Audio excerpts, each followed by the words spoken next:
아침마당 전북입니다. 1년은 봄, 여름, 가을, 겨울 이렇게 4계절이잖아요. 그러니까 3개월씩 정확하게 딱 4등분이 되면 좋겠습니다만 올여름은 왜 이렇게 길고 지루한지. 일을 너무 많이 했나? 네, 좀 지루해요, 올여름이. 갈수록 여름이 빨라지면서 긴 느낌이 듭니다. 네. 김태현 아나운서 휴가 아직 못 갔죠? 못 갔어요. 네, 저도 가지를 못했거든요. 근데 네. 휴가를 미리 다녀오신 분들도 계실 거고 또 못 간 분들 아이고 휴가 언제 가나 이런 분도 계시고 휴가 다녀오신 분들은 아이고 또 빨간 날 언제요? 언제 쉬어? 아이고 또 가고 싶네라고 그렇게 말하는 사람들이 많을 것 같아요. 네. 저는 그렇게 생각하지 않습니다. 왜요? 이래 목소리가 커지네요, 또 아침부터. 어떠네요? 8월달 달력을 보고 빨간 날, 휴가, 봄날 이런 것만 찾는 거 저는 그런 사람들이랑 대화를 섞기 싫습니다. 그래요? 그 정도예요? 8월을 달력을 보면 당연히 제일 먼저 떠올려 하는 것은 바로 8월 15일 광복절 아닙니까? 우리가 일제에게 해방된 그날, 그날을 기억하면 우리 후손들이 살아가야 됩니다. 네. 예? 홍 MC 선생님, 정신 차리고 휴가 타령이 웬 말입니까 지금?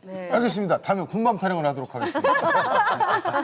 아니 근데 제가 듣기로는요 곽범 씨가 아예 휴가 갈 시간이 없을 정도로 바쁘다. 맞아요. 그렇기 때문에 지금 휴가 생각이 없는 것 같고 그리고 제가 듣기로는 광복절 날이요 그날에 아주 그냥 대단한 행사를 잡았다 이런 얘기를 들었거든요 제가. 하긴 뭐 네 제가 이렇게 얘기하면서도 저도 남 얘기할 게 아니라요 8월 달력 보면서 빨간 날이 언제 어머 8월 15일 쉬네 아싸 뭐 하면서 놀지 막 이랬거든요. 광복절 의미를 되새기면서 좀 그렇게 돌아가신 선조들을 생각하면서 그랬어야 됐는데 네. 참 못났습니다. 성스럽습니다. 아이고 못난 후손들이지만 그래도 오늘부터라도 꼭 기억하고 가슴속에 새기면서 살면은 우리 또 선조들께서도 다 이해해 주시지 않을까라는 그런 생각도 듭니다. 근데 올해가 이제 광복 78주년이라고 하는데 그래서 오늘 아침마당 전북에서는 광복절 특집으로 뭔가를 준비했다면서요? 그렇습니다. 광복의 기쁨 그리고 일제 강점기의 아픔을 신앙송 공연을 통해서 새롭게 만들어가는 이분들입니다.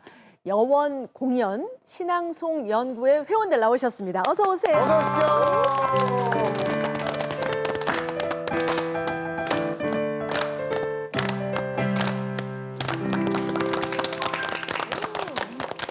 신앙송 하시는 분들이라서 그런지는 몰라도 본인 소개도 아무튼 잘 해주실 것 같습니다. 자, 유미숙 회장님부터 본인 소개 부탁드리겠습니다. 네. 눈부신 날이었다. 우리 모두는 불꽃이었고 모두가 불꽃처럼 피고 졌다. 안녕하세요. 저는 신앙송을 한 편의 뮤지컬화처럼 만들고 싶은 여원 공연 신앙송 대표 유미숙입니다. 반갑습니다. 네. 공연처럼. 오늘 좀 소개도 그렇게 해드려야 되겠네요. 그 옆에 유대준 시인 나오셨습니다. 이름 없는 불꽃 하나도 이 땅의 역사라네.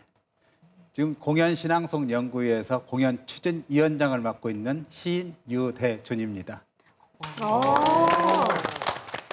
그럼 이렇게 해야 되나요, 이제? 다음 분. 추명숙 시인 나오셨습니다. 산다는 것은 마음을 내려놓는 일이다. 안녕하세요.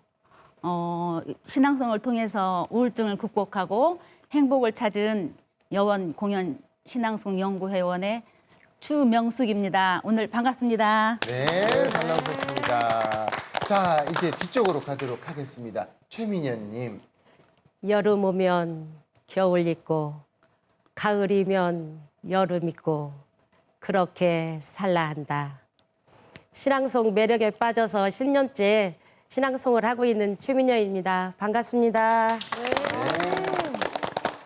마지막 분도 끝까지 이렇게 해드리겠습니다. 안미화 시인님 나오셨습니다. 꿈결처럼 초록이 흐르는 이 계절에 무성한 사랑으로 서 있고 싶다. 안녕하세요. 신앙송을 만나 힘든 시기를 보내고 후반기를 즐기고 있는 안미화입니다. 반갑습니다. 네, 반갑습니다.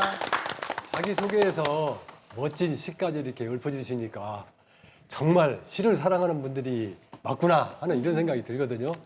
제가 이 단체 시청자분들에게 소개 좀 한번 해주시겠어요? 네. 어떤 단체이신가요? 저희 여원공연 신앙송 연구회는요, 정식으로는 2014년도 12월 28일 날 발족을 했습니다.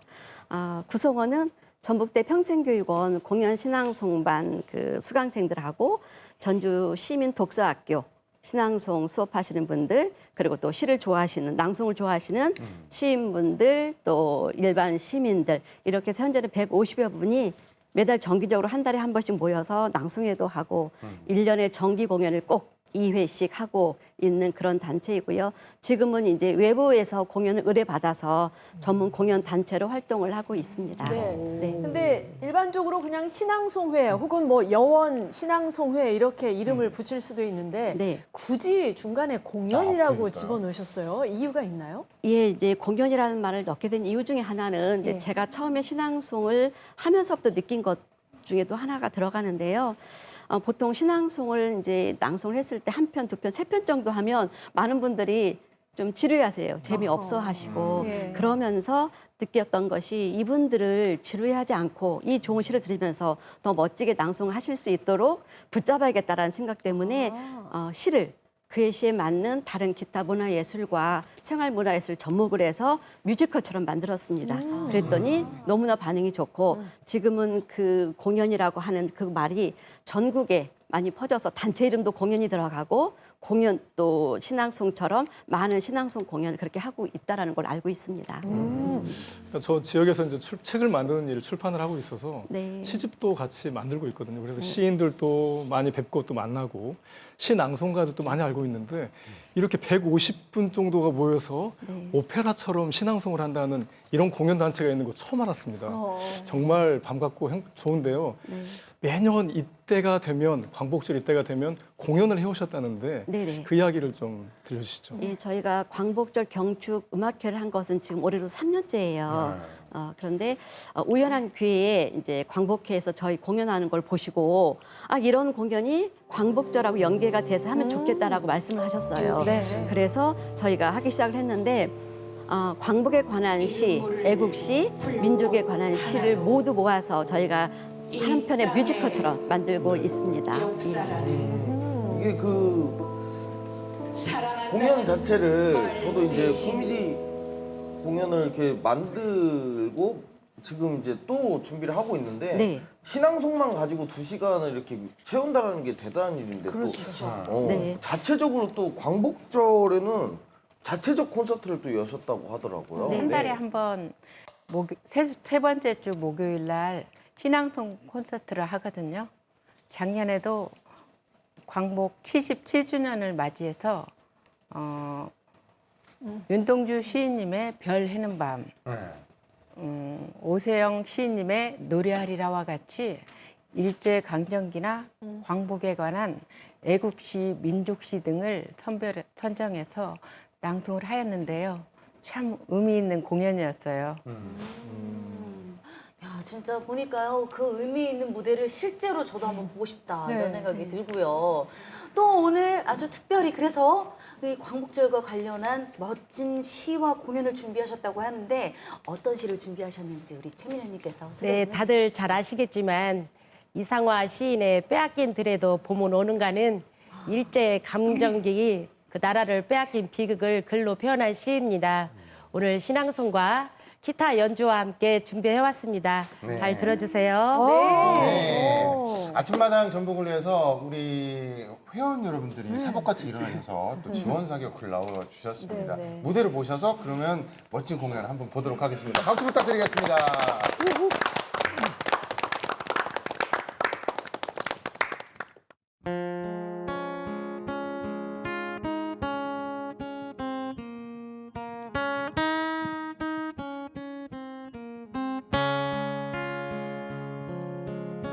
찢기는 가슴 안고 사라졌던 이 땅의 피오름이다. 부둥킨 두 팔에 솟아나는 하얀 옷에 핏줄기 있다. 해 뜨는 동해에서 해지는 서해까지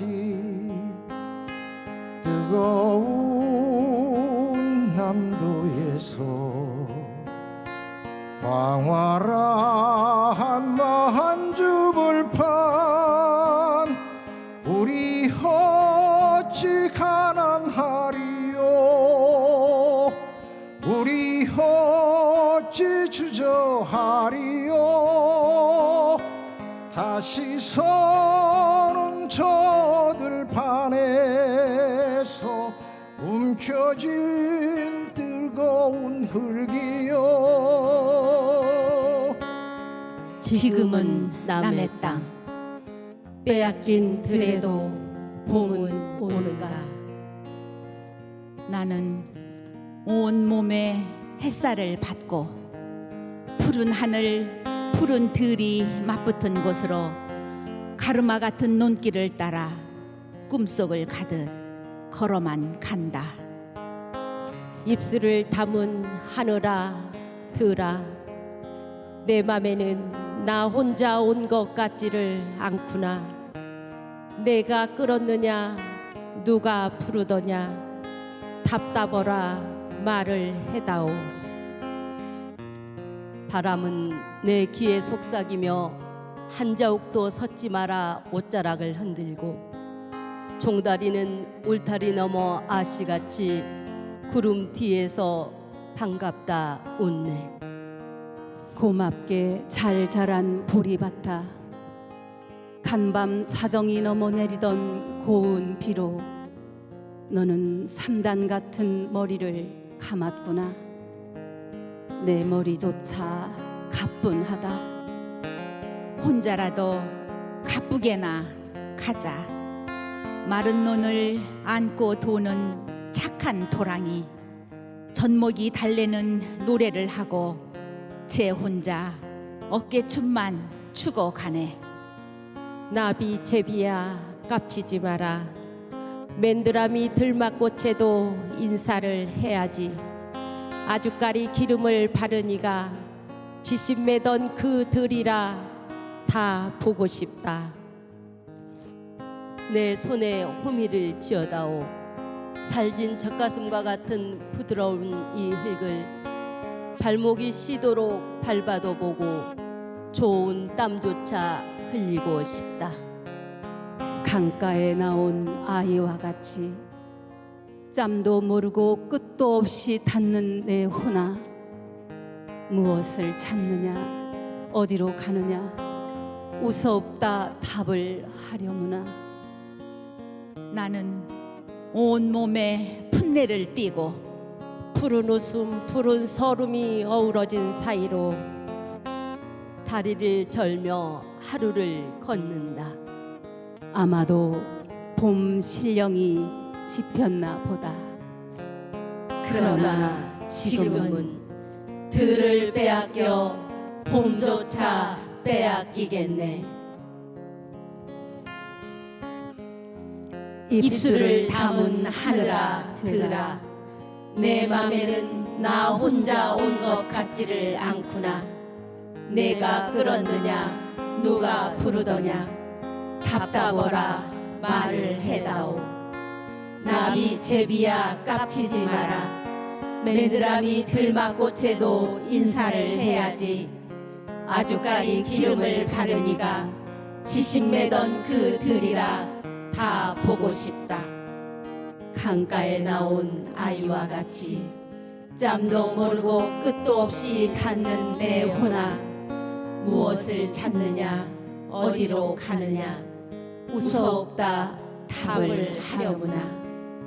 나는 온몸에 풋내를 띠고 푸른 웃음 푸른 서름이 어우러진 사이로 다리를 절며 하루를 걷는다. 아마도 봄 신령이 지폈나 보다.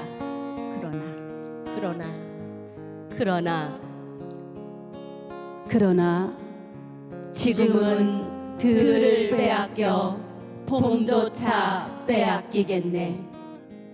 지금은 남의 땅 빼앗긴 들에도 봄은 오는가.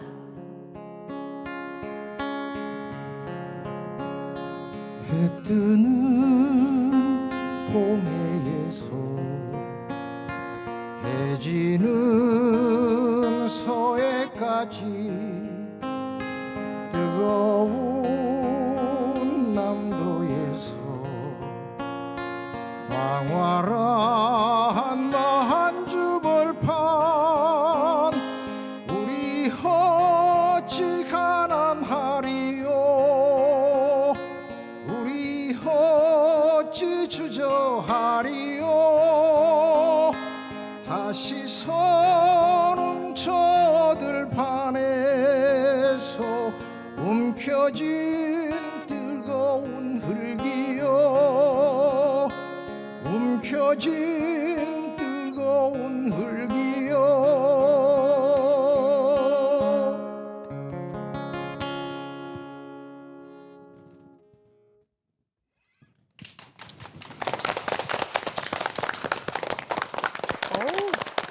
우리가 생각했던 신앙송과 전혀 다른 분위기였다라는 거 이대건 촌장님 어떻게 들으셨어요?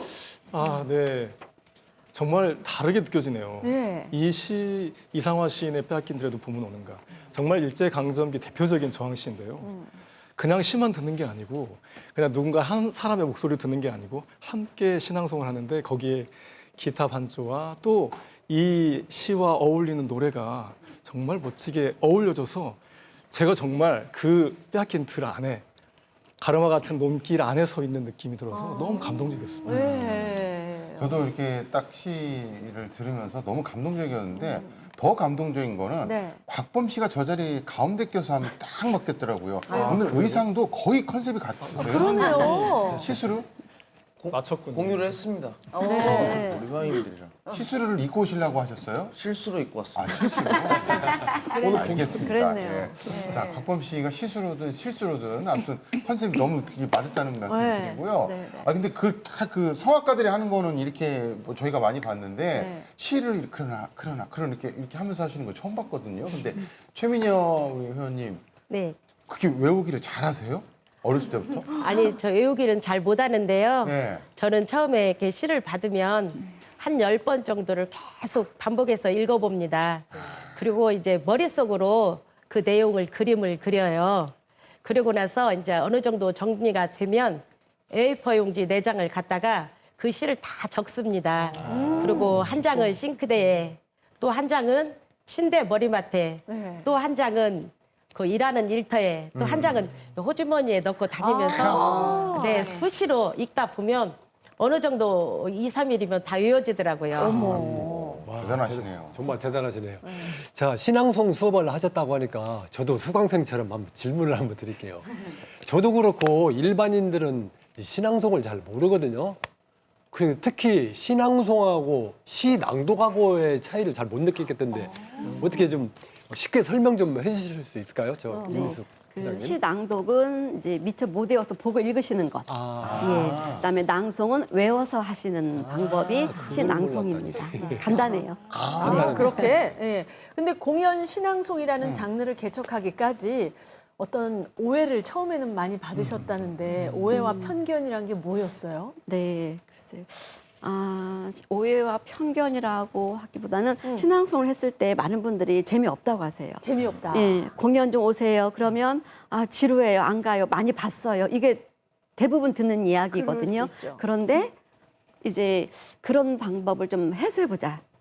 시를 들으러 와서 무조건 앉아서 끝까지 끝날 때까지 보고 가게 하자 해서 만든 방법이 바로 이제 공연화를 했던 건데요.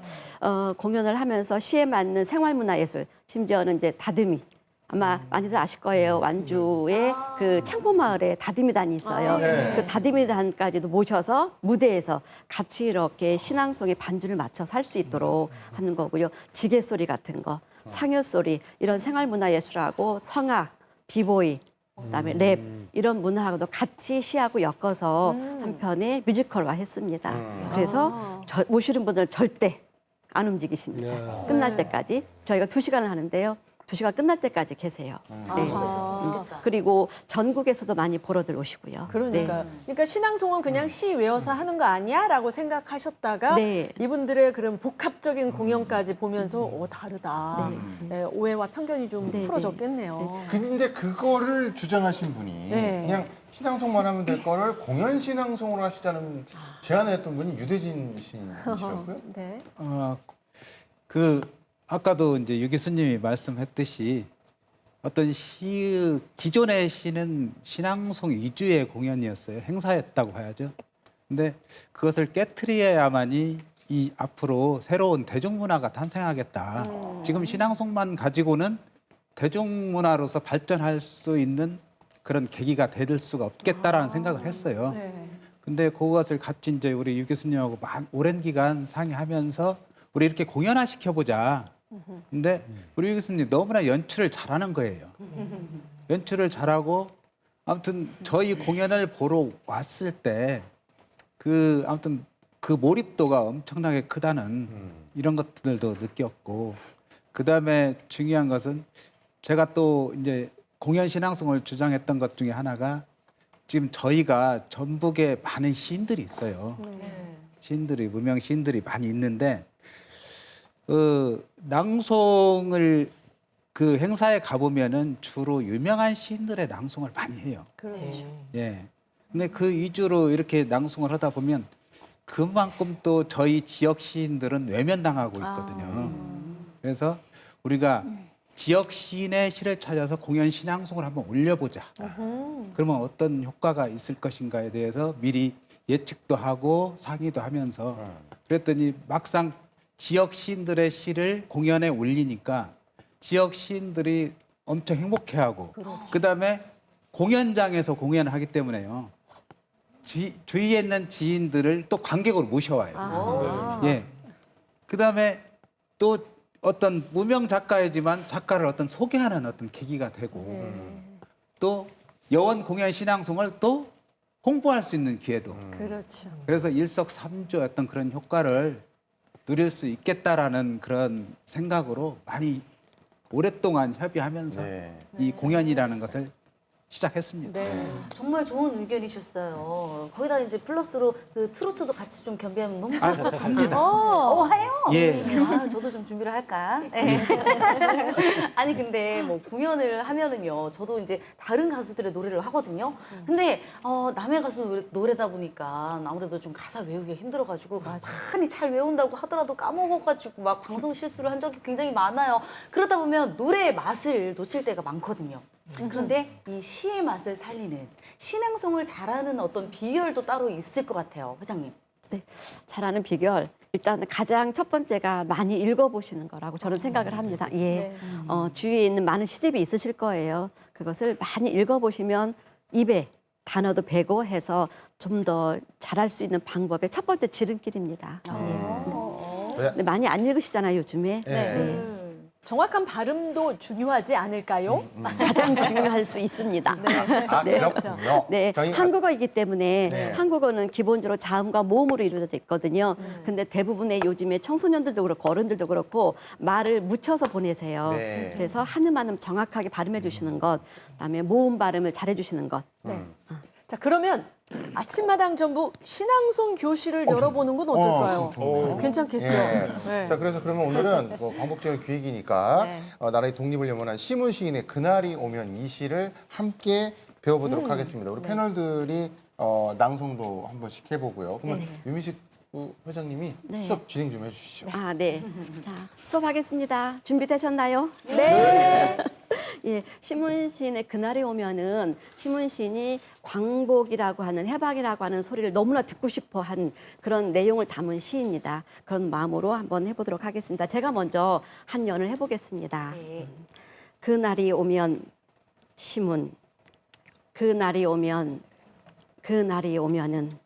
삼각산이 일어나 더덩실 춤이라도 추고 이렇게 됩니다. 자, 그러면은 이제 우리 이래건님부터 먼저 네. 한번 해볼까요? 네.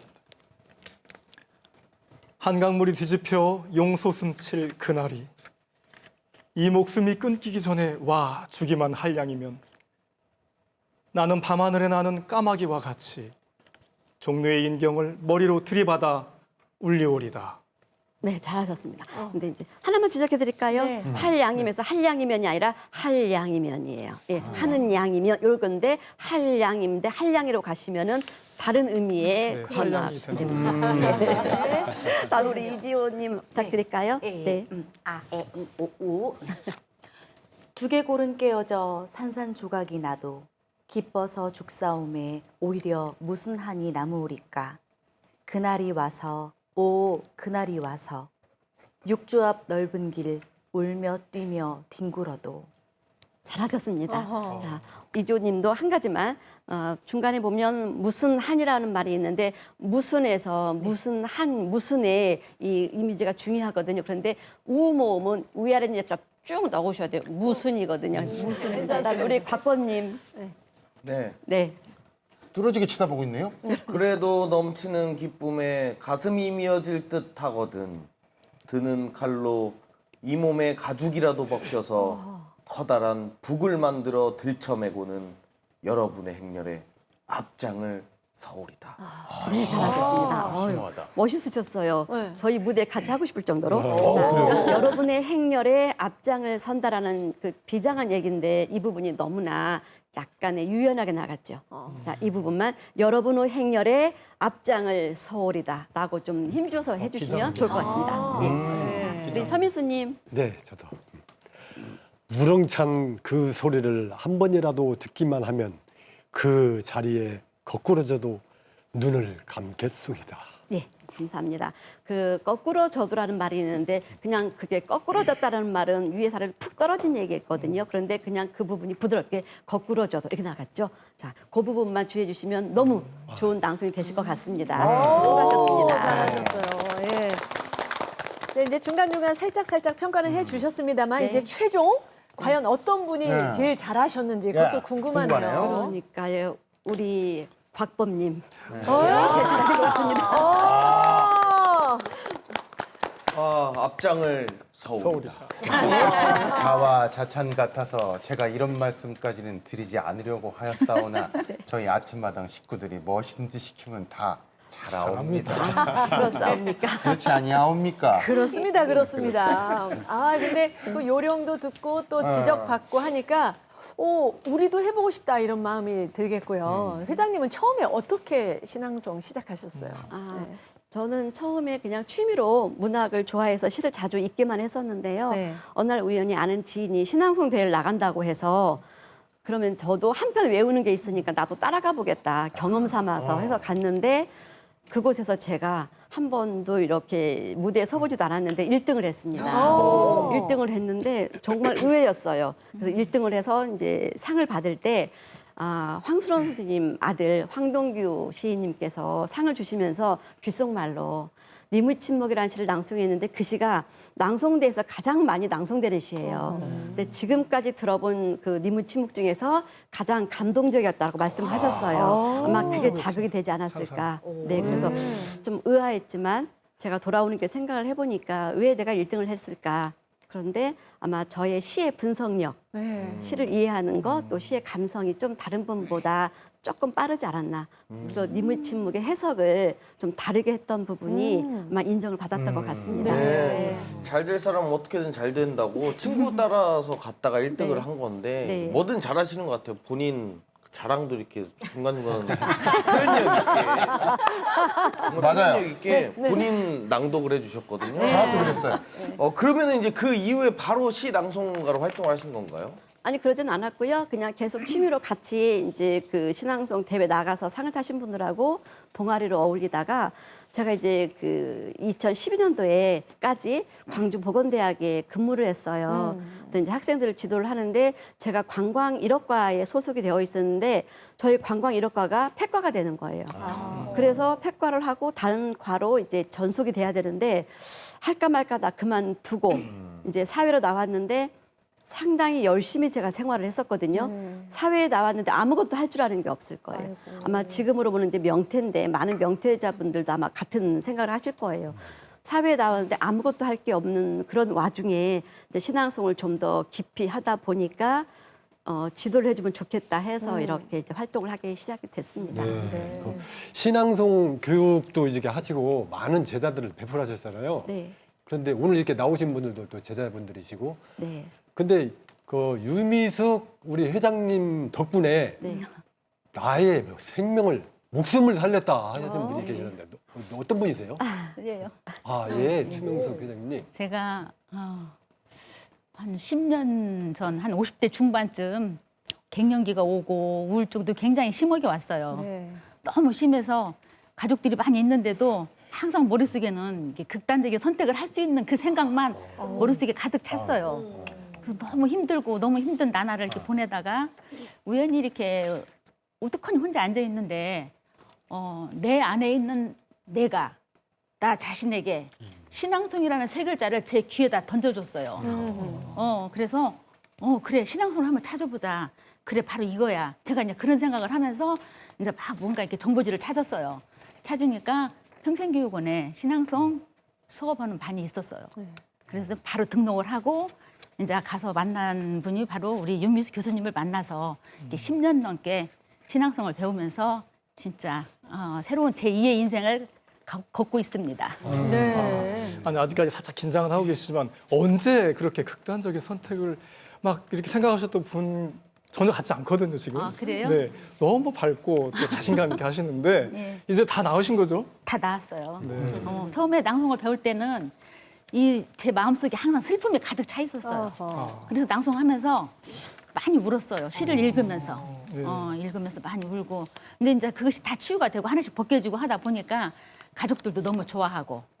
그리고 또 주변에 계신 분들도 제가 너무나 잘 어울리고 좋아졌다고 그 말씀도 많이 하시고. 네. 그다음에 또 우리 선생님이 해주시는 시 한 편씩 주시는 그 시에서 제가 행복을 많이 찾았어요. 그래서 제 2의 인생이 진짜 신앙송이 제 인생에서 제 1순위입니다. 네. 네. 정말 신앙송을 통해서 마음을 치유하는 분들이 많아지고 있거든요. 근데 안미와 회원도 역시 치유의 시간을 갖게 되셨다고. 제가 벌써 원래- 웃으시네. 예, 그래요. 제가 원래 문학을 하다가 딱 중단했는데 남편이 아파서 돌아가셨어요. 그때 아이들이 고등학생, 대학생 3명의 딸이 있었는데요.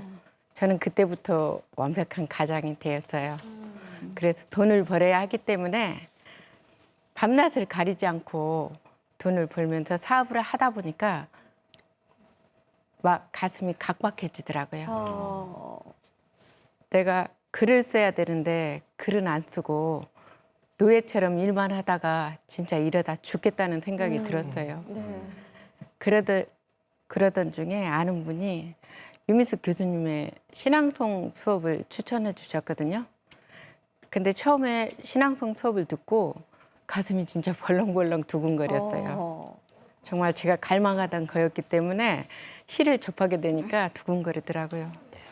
왜 두근거렸냐 하면 교수님의 어휘 분석력과 이해력 그리고 이미지 파악 이런 것들이 정말 탁월하시더라고요.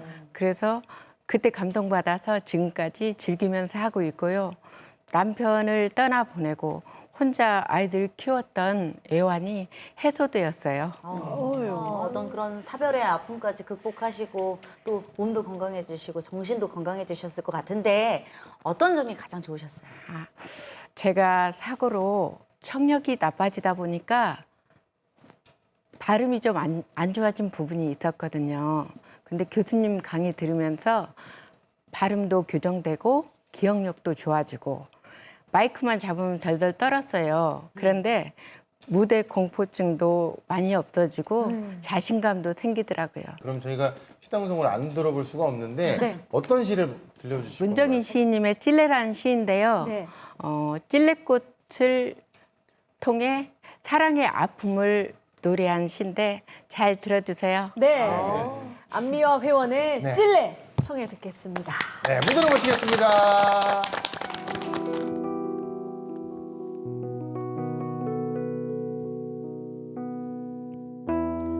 찔레 문정이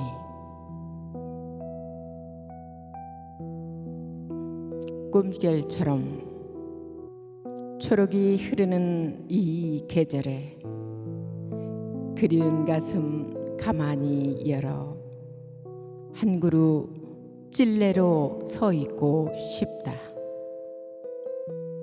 사랑하던 그 사람, 조금만 더 다가서면 서로 꽃이 되었을 이름. 오늘은 송이송이 흰 찔레꽃으로 피워놓고 먼 여행에서 돌아와 이슬을 털듯 추억을 털며 초록 속에 가득히 서 있고 싶다. 그대 사랑하는 동안 내겐 우는 날이 많았었다. 아픔이 출렁거려 늘 말을 잃어갔다. 오늘은 그 아픔조차도 예쁘고 뾰족한 가시로 꽃 속에 매달고 슬퍼하지 말고 꿈결처럼 초록이 흐르는 이 계절에 무성한 사랑으로 서 있고 싶다.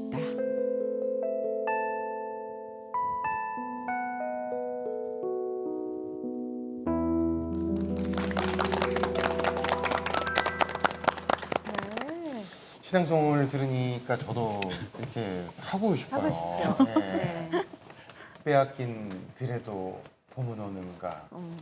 나보기가 역겨워 가실 때에는 말없이 가면 되냐, 봄아?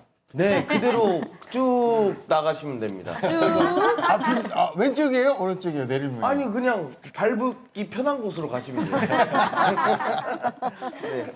이렇게 시낭송가들 사이에 이렇게 있으니까 저도 한번 해보고 싶다 이런 생각이 드는데 유대준 시인님은 이렇게 주변에 다 신앙송 하시는 분들 계신데도 불구하고 본인은 신앙송을 안 하고 계신다.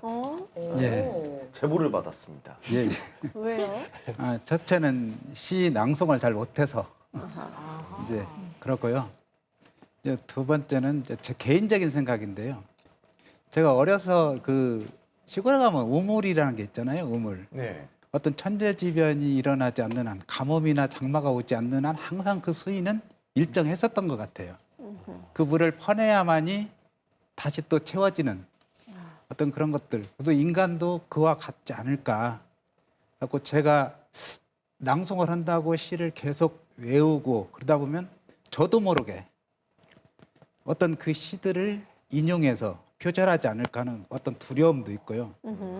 그다음에 낭송을 계속 하게 되면 저 머릿속에 하나의 고여있는 물이 될 수 있겠다. 퍼낼 수 없는 어떤 그런 생각에 저는 낭송을 안 하고 있습니다. 안 하고 있어요. 아니 그래도 아까 자료 영상 보니까 유시인님 시도 낭송을 또 하시더라고 보니까 예. 그러면 누가 내 시를 낭송을 하는데 어떨 때 보면 아 저게 아닌데 왜 셋을 저렇게 했을까 이렇게 조금 애통 터진 때도 있잖아요. 그럴 때는 내가 하면 이렇게 할 수 있는데 하고 혹시 또 몰래 남들 안 보는 데서 이렇게 연습도 해보고 그런 것도 없으신가요? 전혀 없으세요, 진짜로? 있어요. 있어요. 있는데 저에게는 이제 트라우마처럼 하나 전에 이제 부안에서 갑자기 공연을 하게 됐는데 우리 유 교수님이 시조를 4행짜리 시조를 하나 주시더라고요. 저한테 4행짜리. 낭송을 한번 해보라고 아주 짧으니까. 네. 그래서 뭐 이 정도야 하고 저도 이제 딱 받았죠. 받아서 뭐 그 자리에서 이렇게 외니까 저 모르게 한 2행 정도가 그냥 외지더라고요. 그래서 이제 여수에 볼 일이 있어서 갔다 오면서 그 시를 계속 외웠어요. 근데 그냥 외지는 거예요. 그래서 편안하게 갔다 오면서 그냥 중얼중얼 외고 나도 할 수 있겠다 했는데 막상 무대에 딱 올라가서 시를 낭송하려고 보니까 2행까지 했는데 3행째가 도저히 머릿속에 생각이 안 나는 거예요. 그래서 두 번째 행을 다시 반복해도 기억이 안 나요. 그래서 다른 말로 이렇게 얼뚱 떼우고 시낭송을 끝냈는데 이미 사람들은 다 알더라고요. 그래서 나는 아니다. 그럼 신앙송 모임을 어떻게 시작하시게 된 거예요? 아무튼 저는 오로지 다른 건 없고요. 전북의 시를 한번 널리 알려보자. 이게 제 어떤 목표였어요. 다른 뜻은 없었고요. 네. 저도 전북의 시인으로서 어렸을 때 이제 국민학교 때 이제 그 시지오라고 하잖아요. 제목 수박. 아빠가 사다 준 수박 맛이 없다. 이런 거. 짧은 거 막 이런 거 썼거든요. 예, 그래서 시는 약간 좀 짧으면 시가 아닐까라는 그런 생각도 해봤는데 어릴 적부터 그 시를 잘 쓰고 좀 남다르셨나요? 아니 전혀 그러지는 못했어요. 그냥 낙서기를 좋아했고 그 일기의 어떤 그 시의 형식을 빌려서 낙서는 했는데 어떤 뭐 백일장에 나가서 성적을 거두었거나 또 어떤 대회에 나가서 제가 뭐 우수한 상장을 받거나 그런 적은 없었어요. 없는데 제가 결혼을 해가지고 저희 집사람이 처형집에 서울의 처형집에 한 2박 3일 이렇게 갔었는데 온다고 연락이 왔더라고요. 그런데 참 신혼 때였기 때문에 참 반갑죠. 그래서 제가 과거에 읽었던 수필 중에 황호의 밥 거린의 찬이라는 어떤 수필을 읽은 적이 있었는데 그 수필이 문득 생각나서 제가 밥을 손수 짓고 그래서 반찬은 어떻게 할 수가 없으니까 기존에 있는 반찬 간단히 차리고 해서 밥은 지어서 아랫목에 이렇게 묻어놓고 오면은 맛있게 먹었으면 좋겠다. 그러지만 아무리 당신이 없는 밤은 창문을 열고 별빛을 봐도 내 마음은 항상 축축했다. 당신하고 항상 같이 있고 싶다. 어떤 그런 내용의 글을 써서 그 상의에다 같이 놨어요. 그랬더니 제가 퇴근해서 돌아오니까 당신 글 잘 쓰네. 글 한번 써보지. 어떤 그런 계기가 돼가지고 글을 쓰게 됐습니다. 조금. 그러셨군요. 유대준 시인님의 얘기를 들어봤고 저는 또 약간 이 중에서도 궁금한 분이 있어요. 이름처럼 아리따우신 우리 최민여 회원님. 아니 어떻게 이렇게 신앙송과 친해지게 되셨는지. 아, 저는 성당을 다니거든요. 근데 어느 날 수녀님께서 그 전례 봉사하고 미사를 좀 해보라고 그러셨어요. 근데 제가 남들 앞에서 마이크를 잡아본 적도 없고 또 큰 소리로 또 책을 읽어본 적도 없는데 그리고 또 미사 시간에 전례나 독서는 또 잘해야 되잖아요. 분심 들지 않게. 그래서 또 어떠한 정확한 발음이나 그런 것을 생각해서 저는 신앙송을 제가 골랐습니다. 그래서 신앙송을 통해서 마이크 이렇게 잡는 법, 또 책을 잘 읽는 법, 그런 것을 잘 활용해서 지금 전례 독서를 잘 하고 있습니다. 네. 어찌 보면 우연한 계기로 이렇게 네. 그 신앙송을 네. 시작하신 거잖아요. 근데 신앙송 하시다 누구 울린 경험 있으시대요? 울렸어요? 아니, 어머니 아니면 남편 뭐 이런 분들이신가요? 저희 미용실에 그 퇴직하신 남자 손님이 오셨어요.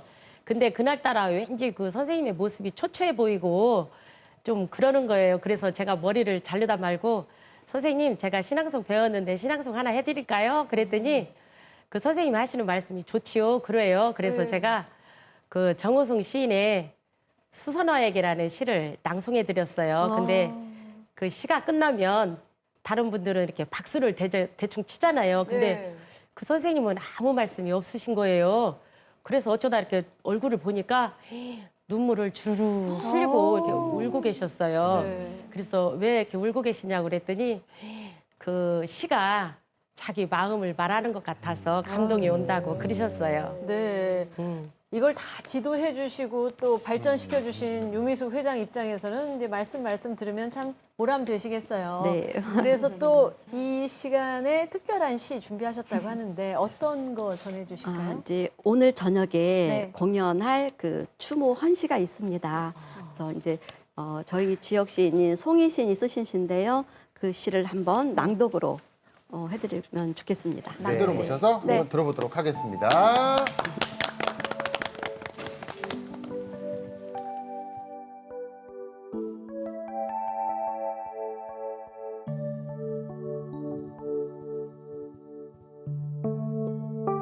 만 번을 죽어도 다시 태어날 의로운 이여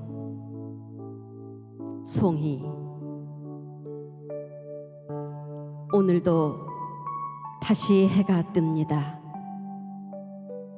만 번을 죽어도 다시 살아나는 당신인 듯 붓습니다. 구름이 되어 바람이 되어 이 사나의 당신이 아닌 것이 무엇입니까? 어제는 파랑새가 기별처럼 날아와 울었습니다.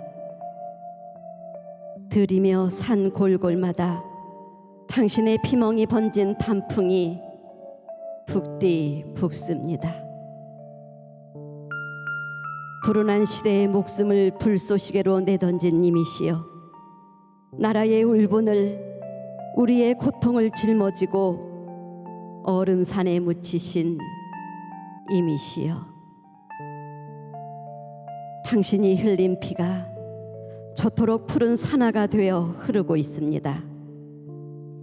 당신의 희생이 걸음이 되어 우리는 푸르게 솟구쳐 올랐습니다. 우리의 정신, 죽어도 죽지 않는 의지를 동여매어 세계의 중심으로 나아가고 있습니다. 대안의 이름 속에 함께 깃드신 님이시여, 만번을 죽어도 다시 태어날 의로운 이여, 만번을 태어나서 다시 일어날 의로움이여, 이름 없이 쓰러져 갔어도 당신들의 이름은 모두 의로움입니다. 국화꽃처럼 하얗게 웃으며 한가득 고봉밥을 먹으며 당신을 잊지 않으려고 모두 모여 당신의 이름을 부릅니다. 당신을 잊지 않으려고 핏빛 손톱달을 가슴에 새깁니다. 어디선가 바람이 일어도 눈발이 날려도 꽃 한 송이 피어나도 바로 당신의 넋인 줄 알겠습니다. 부디 자유로운 빛이 되어 평안하소서.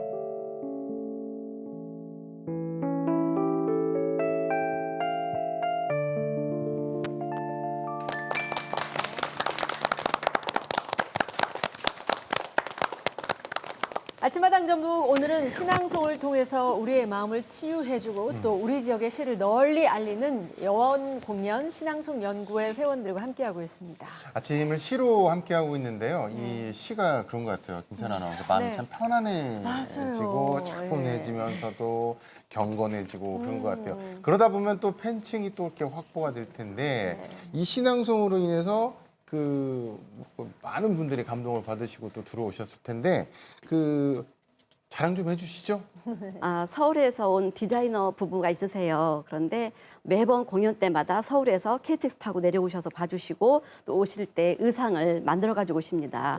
벌써 지금 세 번째 의상을 선물로 주셨는데 네. 근데 이제 문제는 단 한 번도 못 입었습니다. 아하. 의상이 너무 작게 오셔가지고 그래서 그런 아쉬움도 있었고, 또 중년의 남성 팬은 커피하고 케이크를 이렇게 카톡으로 선물로 보내는 네. 그걸로도 보내주시기도 하셨고요. 광주에서 올라오시는 분은 마카롱인가요? 네. 이것을 그 아이스박스에 담아서 들고 직접 광주에서 올라오시기도 하시고, 또 광주 조선대 미대 교수님 중에 한 분은 너무 멋진 공연으로 신앙송이 살아나고 있다라고 말씀해 주시고, 이런 말씀 드려야 되나? 그 대전 아래에서 가장 멋진 여인이라는 표현까지도 해주셨습니다. 네, 그래서 주변에 많은 분들이 이렇게 팬처럼 또 가수분들도 많이 팬이 있으시죠? 네. 예, 근데 신앙송에도 그런 팬층들 자꾸 늘어나고 있고 감사하게 공연하고 있습니다. 네. 광복절 공연을 꾸준히 이렇게 선보이셨잖아요. 네. 그 공연을 보고 우리의 역사에 관해서 이렇게 관심도 가져주고 그러면 참 뿌듯한 일일 텐데 네. 혹시 뭐 그런 경험이 있으신가요? 이제 저희가 광복 행사를 하면서 저희 스스로도 광복의 시, 민족시, 애국시를 다시 한번 읽어봐서 저희 스스로도 물론 이제 조금 조국을 생각하는 마음이 생기기도 하지만, 작년 같은 경우에는 11월 중에 보면 학생들이 수능을 봅니다. 그러면 수능을 끝나고 나면은 학생들 특별히 할 일이 없어서 많은 이렇게 특기 교육을 하고 있는데 그때 저희가 한번 5개 학교 1,200명의 학생을 모아서 광복절 했던 공연을 출연자를 학생으로 바꿔서 고3 수능생으로 바꿔서 무대에 올린 적이 있습니다. 그랬을 때 이제 제가 이렇게 시작이 돼서 막 이제 공연장으로 들어가는데 학생들이 밖에 많이 있어요. 그래서 왜 안 들어가냐고 그랬더니 신앙송이잖아 이렇게 표정을 지어요. 아 재밌을 텐데 그래요 그럼 편하게 있다가 들어오세요 하고 들어갔는데 정말 객석이 3분의 1은 비어 있었어요. 그래서 공연이 시작이 됐는데 한 3분의 1 정도 흘러가니까 학생들이 한 명씩 들어오기 시작을 한 거예요. 알고 보니까 먼저 보고 있던 학생들이 막 카톡을 한 거예요. 빨리 들어와 볼만해. 이렇게 해서 3분의 2 정도 지났을 때는 이미 그 1,700석 있는 곳이 전부 다 만석이 될 정도로 했고 보신 선생님들도 색다른 공연이었다고 이제 올해도 꼭 좀 다시 한번 불러달라고 말씀도 하시고 학생들도 공연이 끝났는데도 안 일어나는 거예요. 그래서 이제 끝났어요. 가세요 하니까 그때서 이제 성큼성큼 일어나서 가는 그런 현상이 있었습니다. 그래서 아마 학생들한테 그런 모습을 보여줘서 너무 뿌듯했던 최근의 기억입니다. 네, 이렇게 고3 학생들, 뭐 학생들부터 해가지고 뭐 많은 분들 이렇게 마음을 사로잡고 있는데 정작 집에서는 가족분들은 별로 탐탁치 않아 한다라는 얘기를 들었거든요. 왜요? 가족분들이요. 예. 좀 그게 큰 문제이긴 합니다. 그런데 이제 신앙송이 사실 그렇게 경제하고는 연관이 안 되는 거거든요. 제가 돈을 많이 벌어서 가져가면 아마 이제 맨발 벗고 나가서 맞아야 할 텐데 일단은 큰 아이는 냉담한 편이고요. 작은 아이는 근간에 한번 저한테 이런 질문을 했어요. 엄마는 왜 많고 많은 직업 중에 그 돈이 안 되는 신앙송을 해? 이렇게 질문을 해서 순간 말문이 막혔어요. 그래서 그러니까 돈이 되겠지 이렇게 이제 말을 했었고 이제 남편 같은 경우는 별로 거기도 반응은 없는데 그래도 제가 공연 갈 때 USB에 영상을 담아야 되거나 그다음에 이제 음악을 담아야 할 때 이런 거 부탁을 하면 이제 해줘요. 이제 그걸로 봐서 어느 정도 묵인하고 있다는 생각이 드는데 이제 그냥 해주면 좋은데 꼭 해주면서 궁시렁을 대요. 우리 한국어로 궁시렁을 대는데 궁시렁만 안 대고 해주면 참 좋겠다라는 것을 이 방송을 통해서 얘기하겠습니다. 보통 봅니다. 그래요. 근데 반대로 추명숙 회원의 가족들은 남편뿐만 아니라 그 지인들까지 응원을 해주신대요. 네. 제가 이제 힘든 과정을 거쳐서 낭송에 많이 이제 몰입을 하고 있다 보니 남편 이렇게 동창 친구분들 중에 제가 낭송을 하고 있는 걸 아시는 분이 계셔서 남편 그 송년회 모임에 가고 했을 때 저한테 신앙송을 해달라고 말씀을 하셔서 이제 그게 계기가 돼서 낭송을 해드렸어요. 그래서 해마다 이제 몇 회를 계속 해드리고 하니까 그 친구분들께서 너무 좋아하시고 또 동창회가 수준이 너무나 높아졌다고 또 그렇게 말씀도 하시고 또 어떤 친구분들께서는 저희 남편한테 너는 동창회 안 나와도 되고 저는 빠지지 말고 꼭 나와야 된다고 그렇게 말씀도 해주시고 해서 이렇게 웃고 했는데요. 제가 이렇게 낭송을 통해서 정말 제가 누구인가 저의 정체성에 대해서 그때도 많이 좀 헤매고 있을 때였어요. 그랬는데 항상 누구 엄마, 누구 아내, 어떤 집 며느리 그것만 생각을 하고 있다가 갑자기 저의 정체성이 뭔가 그게 제가 또 한동안 또 빠져갖고 있을 때 이 신앙송을 통해서 제가 저의 정체성을 확실하게 알았습니다. 그래서 너무 행복하고 이 정체성에 대해서 너무 좋아요. 그래서 다른 분들이 모두 다 저한테 멋있는 취미생활 너무 잘하고 있다고 그런 얘기를 많이 듣습니다. 그러니까 진짜 멋지세요. 아니 근데 내 가족과 관련된 사람들뿐만 아니라 아예 관련이 없는 다른 가족들에게도 어떤 기쁨을 주셨던 일이 있으시다고. 예, 제가 제 직업이 요양보호사예요. 근데 이제 요양보호사 일을 병원에서 하다가 제가 이제 돌봐드리는 환자분이 계셨어요. 근데 그 환자분은 항상 이렇게 눈을 감고 계셨어요.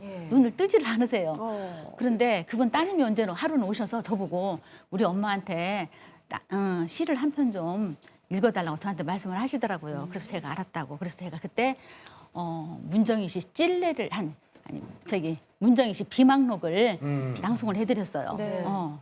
처음에 그 시가 남을 사랑하는 사람이 되고 싶었는데 남보다 나를 더 사랑하는 사람이 되고 말았다.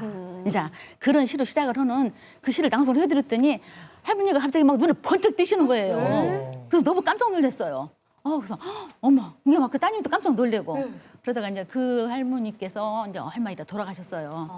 돌아가셨을 때 제가 돌아가시고 이제 식구들이 다 모여가고 있을 때 돌아가신 이 자리에서 제가 신앙송을 한 편 해드리면 어떨까요? 그랬더니 말씀을 하시더라고요. 한 번 해달라고. 그래서 제가 이기철 시인의 별까지는 가야 한다 그 시를 낭송을 또 해드렸어요.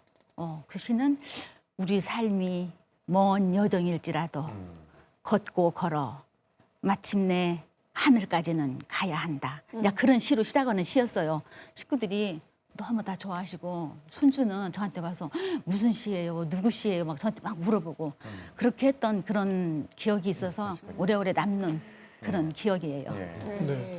아니 막 즉흥으로 이렇게 또 신앙송도 어느 자리에서 막 하신다고 이야기를 들어가지고 그렇다면 외운 시도 많고 또 어떤 상황을 맞춰가지고 잘 표현을 해주시는 그런데 굉장히 이제 능숙해지셨는데 원숭이도 나무에서 떨어진다고 또 그냥 잘 아는 시인데 그냥 잊어버려가지고 고생을 많이 하셨던 경험이 있으시다고요? 그런 적이 있었어요. 진짜 너무 창피하고 정말 너무 당황스럽고 힘들었어요. 그때 그 순간이 제가 우리가 이제 매월 한 달에 한 번씩 목요일 셋째 주 목요일에 목요 콘서트라는 행사를 합니다. 그 행사 때 이제 제가 올라갈 순서가 거의 됐는데 갑자기 전화가 왔어요. 그 전화를 받지 말았어야 되는 전화를 딱 받고 나니까 그 전화 받은 내용이 이 머릿속에 어떻게 이상하게 돼 있어가지고 제가 거기다 좀 뺏겼던 것 같아요. 뺏겨서 무대를 딱 전화 끊고 무대를 올라갔는데 하나도 생각이 안 나요. 진짜 하나도. 너무 힘들었어요. 그래갖고 정말 사람들한테 우스운 얼굴 보여주고 내려왔던 기억이 있어요. 우리 안미화 씨는 뭐 이렇게 신앙송 하면서 뭐 까먹거나 뭐 이렇게 실수한 경험 혹시 있으세요? 있죠. 네. 시를 제대로 못 외웠을 때나 너무 멋을 부리려다가 기교를 부릴 때 깜빡 잊어버려요. 그러면 저는 다음 단락으로 넘어가기도 해요. 그리고 이제 그 가족이나 지인분들이 객석에 앉아 있을 때 긴장해서 까먹어요. 그래서 제가 터득한 거는 관객에 집중하지 말고 시 낭송에 집중하자 이렇게 생각했어요. 그랬더니 좋아졌고 떨리지도 않고 좋더라고요. 굉장히 좋은 말씀을 해주셨어요. 맞아요. 예. 관객이 집중하지 말고 신앙송이 집중을 해야 되는데 우리 최민여 회원님께서는 미용실을 하시거든요. 근데 머리 자르는 거에 집중 안 하시고 회원을 이렇게 하려고 놀러가신다고? 아니 저희 집에 그 오시는 그 손님 중에 그 마음도 몸도 아프신 그 고객이 계세요. 그분을 보면 맨날 안쓰럽더라고요. 그래서 이제 한 달에 한 번씩 있는 그 신앙송에 제가 초대를 했어요. 근데 엄청 좋아하시는 거예요. 그래서 이번 학기에 같이 등록을 하자. 그래가지고 등록을 해서 같이 종강식까지 잘 마쳤습니다. 근데 그날 아침에 드라이까지 다 하고 손톱에 매니큐어까지 다 하고 오셨어요. 그래서 매니큐어는 제가 왜 했냐고 물어봤더니 마이크를 잡으면 손이 예뻐야 되잖아요. 그러시더라고요. 네. 그래서 잘 마쳤습니다. 신앙송이 이렇게 주변에까지 좋은 영향을 주는 좋은 취미인 것 같은데 최민여 선생님 지금 또 본인 직접 시까지 쓰고 계신다고 들었거든요. 시인에 도전을 하시는 건가요? 아니요, 그거는 아니고요. 그 신앙송을 하다 보니까 그 시를 쓰고 싶은 어떤 욕구가 생기더라고요. 그래서 여원에서 신앙송 공부하는 기회가 있었거든요. 그래서 그때 썼습니다. 자, 수많은 그 요청 공연 중에서 무대에 섰던 시인들, 시 낭송가들의 마음을 따뜻하게 해준 그런 공연이 있대요. 추명숙 씨, 그 어떤 공연인가요? 장기 기증에 관한 네. 공연이 이제 저희가 2019년도부터 장기 기증에 관한 공연을 해왔습니다. 그래서 장기 기증의 필요성을 많이 홍보하기 위해서 만들어진 공연이었는데요. 지금 한 4년째 해오고 있어요. 그래서 장기 기증이 이 공연을 하기 전에는 장기 기증에 대한 거에 대해서 관심이 전혀 없었어요. 그랬는데 이 공연을 하면서 장기 기증이라는 것이 우리 사회에 얼마나 필요한 것인가 그런 거를 우리 여원에서 힐링 콘서트로 하다 보니까 여러 사람들한테 홍보해주는 효과가 굉장히 컸던 것 같아요. 네. 그 유대준 시인님께서 조금 홍보를 직접 좀 해주시죠.